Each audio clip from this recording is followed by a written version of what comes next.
Hola, hola, ¿cómo te va? Bienvenido a este nuevo encuentro de nuestro programa En Plenitud. Hoy tenemos algo muy lindo, muy reflexivo, así que te invito a que empecemos ahora mismo.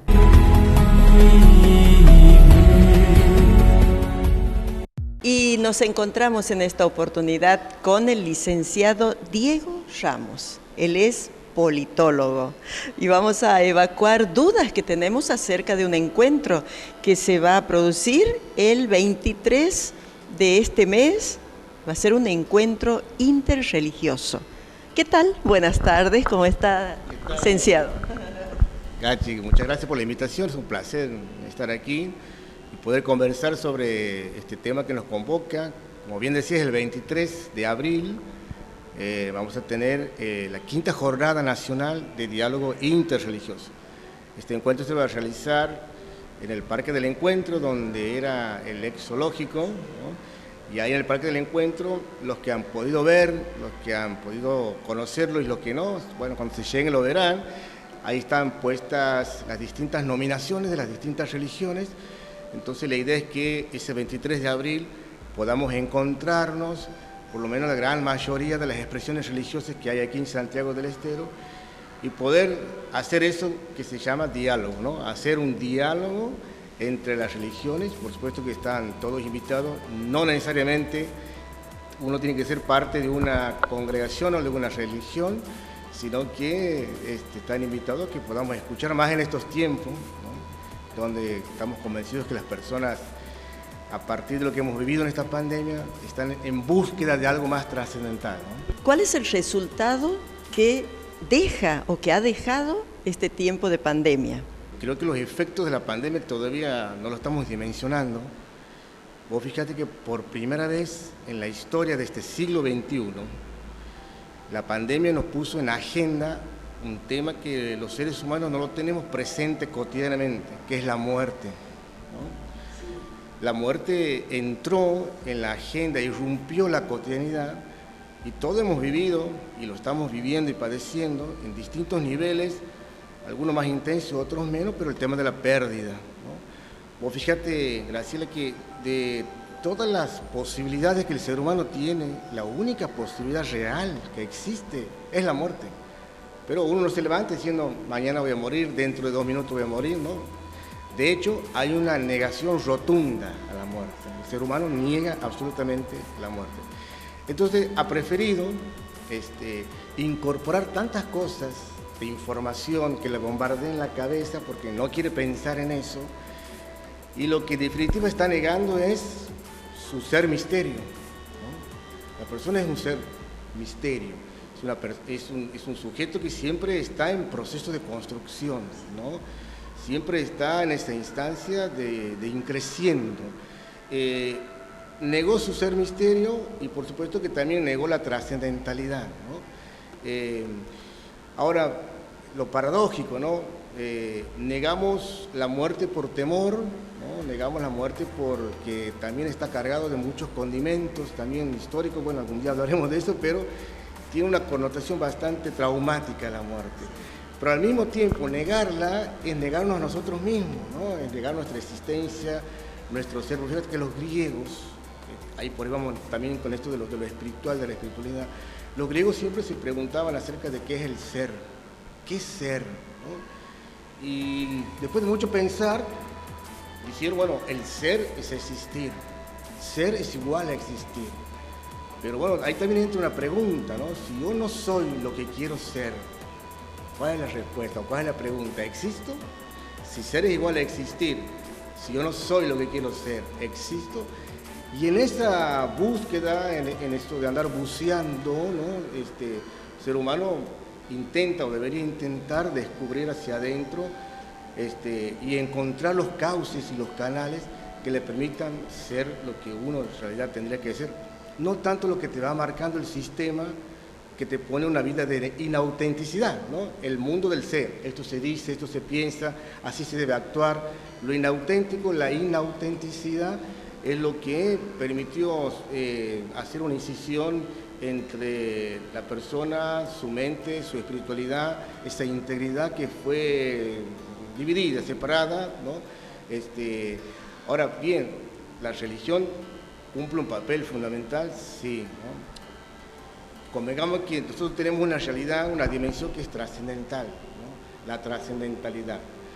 Así como tenemos una realidad que se llama mundanidad, no de mundano, de pecado, sino de mundos, ¿no? Cada uno tiene sus mundos, y en esos mundos donde construye su imaginario, su percepción, su mirada, sus prejuicios, sus juicios, ¿no? En esos mundos, ¿no? También tenemos la sociabilidad, es otra realidad muy nuestra, ¿no? ¿Qué es la sociabilidad? Nadie puede vivir solo, necesitamos vivir con otros. Después está la politicidad, la otra realidad muy profunda del ser humano. ¿Qué es la politicidad? No sabemos vivir si no es organizadamente. La pregunta es cómo quieres que te organicen la vida, ¿no? Si vos quieres ser parte de la organización, decidir la agenda también de la organización o que te la organicen totalmente. Y la otra dimensión profunda es la trascendentalidad, ¿no? Y en ese ser, en esta realidad de la trascendentalidad es donde el ser humano va buscando los medios, las mediaciones, los instrumentos de poder cubrir esta necesidad antropológica trascendental. Y las religiones cumplen de algún modo, de alguna manera, esa expectativa, ¿no? ¿Podemos decir que hay una diferencia entre lo que es religión y espiritualidad? Hay una gran diferencia, por supuesto que sí.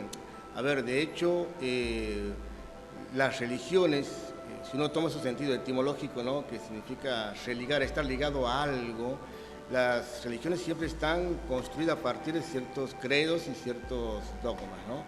Ahora, esto te construye, ¿no? Te humaniza, te amplifica en toda tu integridad. Hay religiones en donde el ofrecimiento o los espacios o la gente que va a las religiones, uno se debería preguntar si eso en definitiva te humaniza, te hace feliz, te planifica. Entonces la espiritualidad tiene que ver con ese don, con esa manera de que uno se puede mostrar, y en lo que muestra toda su plenitud, toda su integridad en la búsqueda de ser más. Pero ojo también esto, ¿no? Esto es una cuestión también muy particular, ¿no? Después eso lo podemos discutir. Si tanto las religiones como la espiritualidad. A ver, discutimos la distinción, la diferencia en función de que si ambas, en ese juego hermenéutico integrado, no se orientan a la búsqueda de más humanidad, de humanización, la pregunta es si tiene sentido la religión y si tiene sentido la espiritualidad, ¿no? Porque uno puede ser una persona muy espiritual, muy equilibrada, está integrada con el cosmos, con la naturaleza. Entonces la pregunta es, ¿esta función a dónde radica? ¿Cuál es el compromiso con la historia, con la sociedad, con la transformación? Porque nosotros estamos llamados también desde un planteo ético, político, social, de asumir, de hacernos cargo de la historia y de transformarla, ¿no?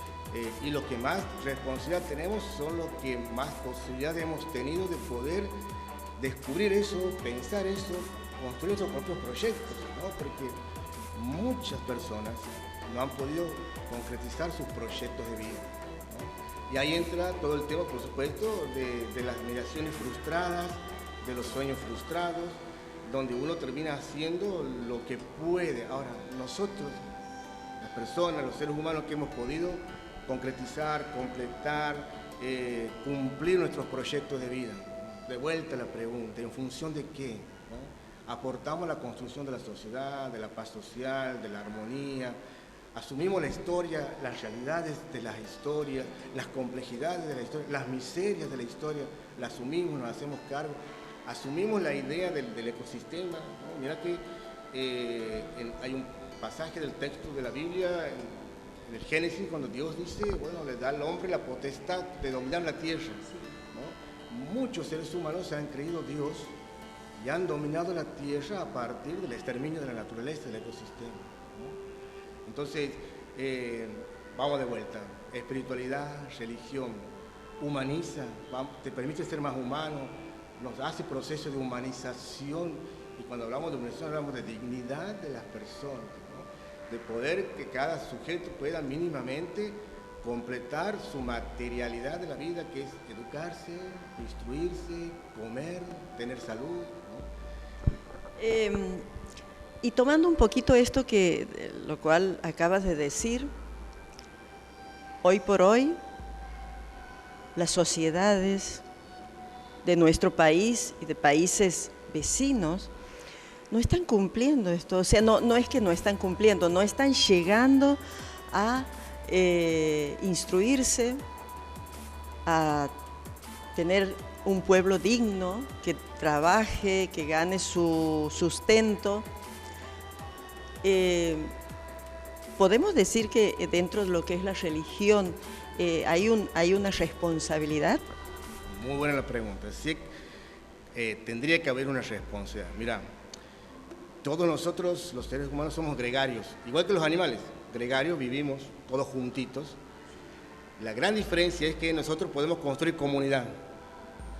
¿Por qué podemos construir comunidad? Porque tenemos la capacidad de pensar, de razonar, de discernir. Ahora, ¿qué significa vivir en comunidad? La comunidad significa voluntad de vivir, ¿no? La comunidad significa voluntad de vida. Es decir, la comunidad, sea deportiva, la comunidad, sea religiosa, es una comunidad que tiene que anteponer la voluntad de vida frente a las amenazas de la muerte, que es el hambre, que es la destrucción de la naturaleza, que son las desigualdades. Ahora, si esa comunidad, que significa voluntad de vivir, porque somos comunitarios, no podemos vivir si no es en comunidad, si no está puesto ese sentido de la comunidad, entonces ahí es donde nosotros queremos encontrarnos, a discutir, a debatir este 23 de abril, ¿no? ¿Cuál es la función de la religión? ¿Cuál es el papel de la religión en este pleno siglo XXI? ¿Qué le aporta a la sociedad para el diálogo, para la democratización, para el pensamiento amplificador? ¿Cuál es la responsabilidad social, ética, política que tienen las religiones? ¿Qué sujetos construyen? ¿Qué subjetividades construyen las religiones, ¿no? Vamos a hacer una pausa, y luego continuamos. Enseguida volvemos.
En Argentina se comparte todo.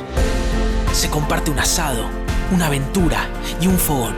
Se comparte con amigos, con vecinos y con esa persona que estás a punto de declararle tu amor.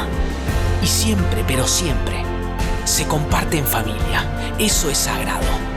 En todas las provincias, en todos los pueblos, porque se comparte en todo el país. Nunca dejes de compartir, porque si se comparte, pase lo que pase, siempre vas a tener un argentino al lado para salir adelante. Sentite orgulloso, porque en Argentina no hay otra. Se comparte. El gobierno de la provincia de Santiago del Estero, a través de la Secretaría de Trabajo, implementó una nueva política pública para promover de manera sostenible la empleabilidad y la ocupación de los trabajadores santiagueños, denominada Yo Trabajo. Yo Trabajo. Es una aplicación móvil, disponible para Android, con alcance a todo el territorio provincial, que conecta a trabajadores santiagueños que se han formado en oficios a través del programa de capacitación laboral de Santiago del Estero con la ciudadanía que demanda la prestación de estos servicios profesionales. Yo Trabajo, en Santiago del Estero, para todos los santiagueños.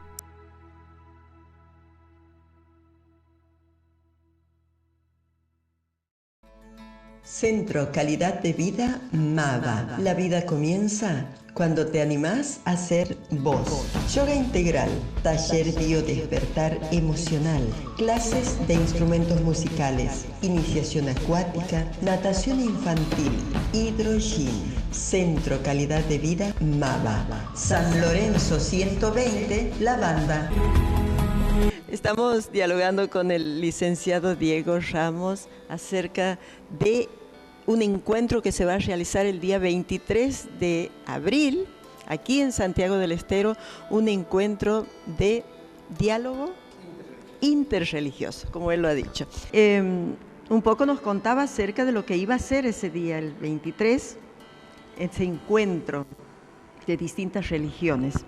Ya lo había nombrado en el segmento anterior, pero me gustaría que nos cuentes quiénes son los que van a estar, qué iglesias o qué grupos van a estar representados el sábado 23. Bien, sábado 23 entonces va a estar las distintas nominaciones cristianas, dentro de la cristiana, la Iglesia Católica, evangélicos, dentro de los evangélicos protestantes, los luteranos, ¿no? Religión ancestrales, religión afro-umbanda, el budismo y también personas que están en esto de las espiritualidades también, ¿no? Y quiero aclarar algo, que el encuentro no está convocado desde un ámbito religioso, ¿no? Nosotros somos un centro de educación popular, se llama Antonio Gramsci, es un centro que hace educación popular y trabaja a partir de la indagación de los fenómenos que aparecen sobre todo en la cotidianidad de las personas, y en este caso a nosotros nos llama y nos interesa bastante el tema religioso. Voy a contar una anécdota. Nosotros cuando hace 11 años atrás comenzamos a trabajar la visibilización afrodescendiente, porque Santiago del Estero tuvo una población del 65% afro, negra, ¿no? De hecho, por supuesto que la historia la negó y la sigue negando. Hace poquito recordamos al sargento Cabral, negro, por supuesto, en donde siempre escuchamos la frase que murió contento por dar la vida. Nadie muere contento en una guerra. Entonces, la romantización también de las situaciones. Rivadavia, que siempre lo vemos en el libro, rosadito, blanquito, mulato, ¿no? Entonces, la historia siempre se construyó desde el pensamiento blanco occidental. Entonces, lo blanco es lo puro, lo negro es lo impuro, ¿no? La mamá dirá, no vayas para lo oscuro, que ahí está el demonio o es algo malo, ¿no? Bueno, entonces, siempre hubo esta negación hacia la negritud. De hecho, nosotros tomamos como hecho emancipatorio nuestra historia emancipatoria a partir de 1810, por supuesto que también antes de 1810 hubo muchos procesos de resistencia hacia la corona española. Tomamos como hecho emancipatorio la Revolución Francesa, una revolución blanca, ¿no?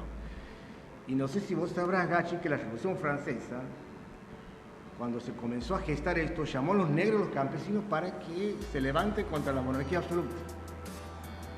Cuando se logró sacar la monarquía absoluta, la burguesía que había convocado esa revolución dijo, perfecto, sacamos al rey. Pero la revolución no había sido para todos. Los negros quedaron afuera y los campesinos quedaron afuera de la revolución. Y nosotros tomamos este hecho fundante. La profesora dirá, bueno, antecedente de la Revolución Francesa, y nosotros escribiremos antecedente de la Revolución de Mayo, nosotros escribiremos Revolución Francesa. 2 años después de la Revolución Francesa, en Haití, se produjo la primera revolución negra, la primera república de negros. Ahora, ¿por qué no es Haití ese movimiento, esa revolución en donde nosotros tenemos que anclar nuestra historia, porque hay que construir una sociedad blanca. Por eso en Argentina, para ser ciudadano, tenías que ser blanco y varón y tener mucho dinero. Si no eras blanco y no eras varón, no tenías dinero, no eras ciudadano. Por lo tanto, no eras culto, eras inculto. Civilización y barbarie. ¿No? Entonces, esta construcción que se hizo de la ciudadanía, de la construcción de un Estado, de un país, también tuvo su teología blanca, ¿no? Yo te contaba recién esto de los negritos aquí en Santiago. Cuando nosotros comenzamos el proceso de visibilización, en unos ciclos de conversatorio, íbamos por las escuelas del interior, o por los clubes o barrios o iglesias, y nos preguntaban si en Santiago había negros, ¿no?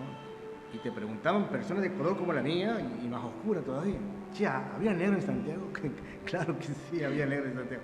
Pero había una negación, ¿no? Una profunda negación. Y en algunos casos, en algunas escuelas nos denunciaron de demonizar, porque traíamos culturas o religiones diabólicas, sí, que tienen que ver con los demonios, ¿no? Bueno, entonces también hace falta una deconstrucción, de construir muchos de los relatos de la historia oficial, también para poder entender que hay una multiplicidad. Argentina es monocultural y su conformación o es su imposición, pero en realidad es plurinacional, ¿no? Entonces por eso el 23 estamos hablando y estamos encontrándonos también con los afrobandas, budistas, gente que hace espiritualidades. Santiago ha cambiado la fisonomía, ¿no? No es la hegemonía, el tronco hegemónico católico de décadas o siglos pasados, ¿no? Sí, Santiago ha cumplido 200 años de autonomía, y aquí uso la palabra autonomía. La pregunta es, ¿por qué los sujetos colectivos no pueden ser autónomos y visibilizados en un pensamiento y una construcción identitaria de religión que no solamente tenga que ver con la hegemónica? Si hay autonomía, empecemos a abrir el juego del diálogo y del reconocimiento de otro tipo de expresiones. Por supuesto que el 23 de abril no estarán todas, pero es un disparador, una gran excusa para decir, empecemos a reconocernos en la pluralidad y empecémonos a encontrar para ver cómo nos proyectamos colectivamente, para ver cómo vamos dando mejores transformaciones de sociedad. Decías que es el quinto encuentro. ¿Anteriormente no ha existido así esta variedad de religiones? Muy buena pregunta. No, todos los últimos encuentros han sido cristianos, protestantes, ¿no? Católicos, y también fue un proceso, ¿no? Fue un proceso también de madurez de nosotros, de ver el momento, es el momento que comencemos a abrir el juego, ¿no? Es el momento que empecemos a visibilizar también otras experiencias. Por eso este 23 de abril estamos invitando también a que se puedan sumar otras religiones ancestrales también y que puedan contarnos qué piensan, cómo ven el mundo, qué dicen de la sociedad, qué aporte le pueden hacer, ¿no? Uno del desconocimiento, de la ignorancia, es donde hace o construye sus prejuicios.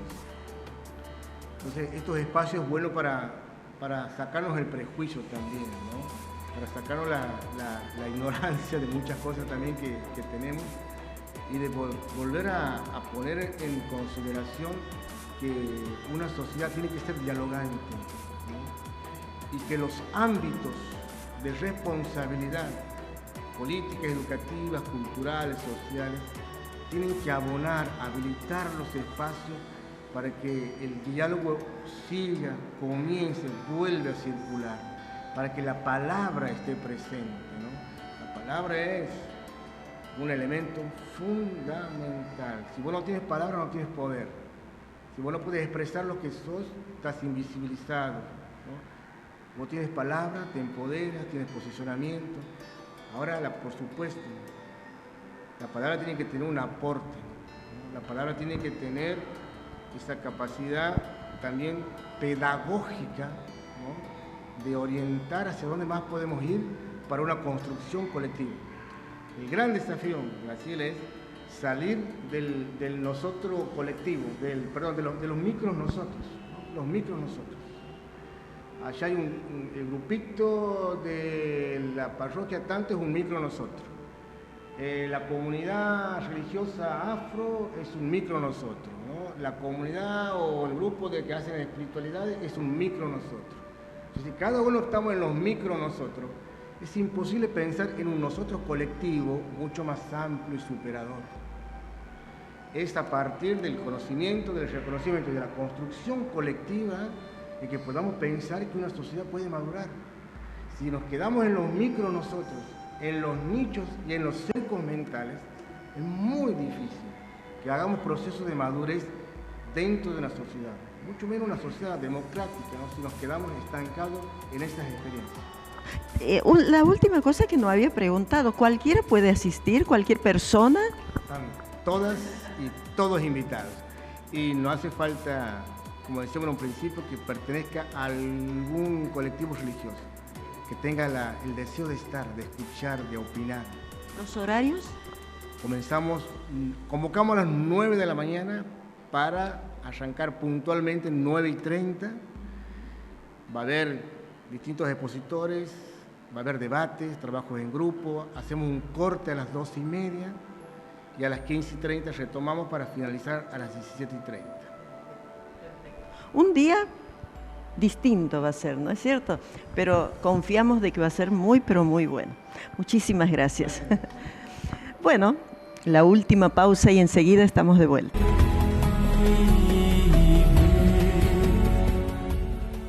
¿Qué les pareció? Realmente una invitación espectacular, imperdible. Sábado 23 de abril a partir de las 9 de la mañana en el lugar, en el domo. ¿Dónde es el domo? Donde funcionaba antes el zoológico de aquí de Santiago del Estero, ahí mismo en ese lugar. Un lugar muy bonito, espectacular para pasar el día y compartir un momento muy pero muy lindo. Entonces están todos invitados. Muchísimas gracias por sintonizarnos. Muchísimas gracias a Mama, este lugar maravilloso donde estamos filmando nuestro programa. También le agradezco a Viviana Peralta por esta ropita muy pero muy linda que ha elegido para esta ocasión. Gracias, Viviana. Hoy le doy la bienvenida a Pia Car, estos muebles espectaculares que son de hierro y madera y que son muy buenos y es tendencia en lo que respecta a decoración de interiores y de exteriores también. Muchísimas gracias, Pia Car. Nuevamente quiero aconsejarte que lleves una vida saludable, con buenas respiraciones, con buen descanso y con buena alimentación. Una alimentación natural, vegana, donde puedes consumir todos los nutrientes que hacen falta para tener la mejor alimentación, la más equilibrada. Y es por eso que te aconsejo vivir. Si quieres saber más de ellos, comunícate conmigo al teléfono que está saliendo